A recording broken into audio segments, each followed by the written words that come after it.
What if I told you that your child's tantrum isn't defiance, it's distress? And what if the way we usually respond, timeouts, raised voices, even withdrawal, actually deepens the very pain they're trying to express? Here's the truth no one told us. Tantrums aren't power plays, they're panic attacks. And if you've ever felt overwhelmed by your child's big feelings, you're not a bad parent. You're a human being trying to raise another human being without the tools you were never given. Let's change that. You're in the supermarket. Your child starts screaming because they can't have the sugary cereal. People are staring. Your face flushes. You feel the heat rise in your chest. In that moment, it's not just about cereal. It's about control, about how others perceive you, about whether you're failing at this whole parenting thing. And most of us were raised to believe that the solution is to clamp down harder. Stop it. Go to your room. I've had enough. Sound familiar? We punish, we withdraw, we scold. Not because we're cruel, but because that's how we were trained to respond to big feelings. The problem? That framework is upside down. Because here's what neuroscience, psychology, and generations of lived experience are all telling us. Your child isn't giving you a hard time. They're having a hard time. And unless we understand the message behind their behavior, we'll keep reacting in ways that deepen disconnection.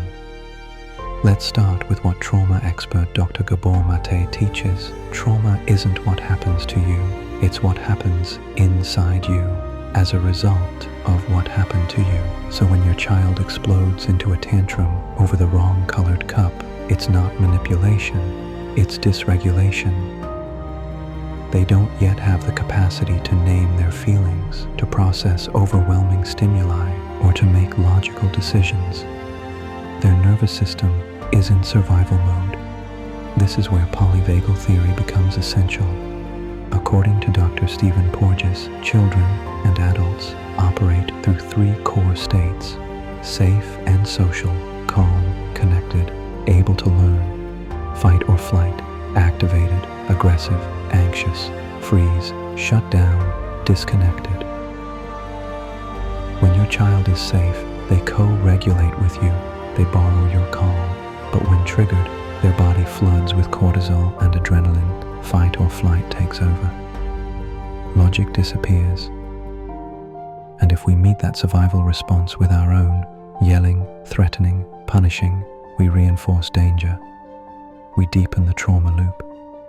Instead, we need to become their emotional anchor, the steady lighthouse in their inner storm. This isn't about being permissive, it's about being present. Imagine your child as a tiny sailboat on a choppy sea. Their emotional storm surges, tossing them from side to side. They scream, they thrash, they don't know which way is up. In that moment, what they don't need is a wave crashing down from above. They don't need a captain yelling commands from a megaphone. They need a lighthouse, a calm, grounded beacon that helps them find the shore. Your calm nervous system helps bring theirs back online. Not instantly, but over time, repeatedly, with presence. Dr. Dan Siegel calls this name it to tame it. The idea that when we name what's happening inside, we help the brain make sense of it. So instead of, stop it, you're being ridiculous, try, I see you're really upset right now, I'm here with you. Every time your child melts down and you stay, not to fix, not to silence, but to hold space, you're rewiring their nervous system. You're saying, your feelings are safe with me. You're not too much. I won't abandon you when you're hurting. That experience becomes the foundation of secure attachment, the single most important predictor of emotional well-being later in life. Your child doesn't need perfect parenting. They need attuned parenting, and you don't need to get it right every time. Repair matters just as much as presence. When you lose your cool, and you will, you can always come back with, I'm sorry I yelled. You didn't deserve that. Let's try again. That's how they learn to do the same. If you've ever felt like you were failing because you didn't know how to respond to your child's big emotions, I want you to hear this. You were never supposed to do this alone. You are enough, and it's not too late to change. Subscribe to Connected Parent to learn the science and soul of parenting with connection.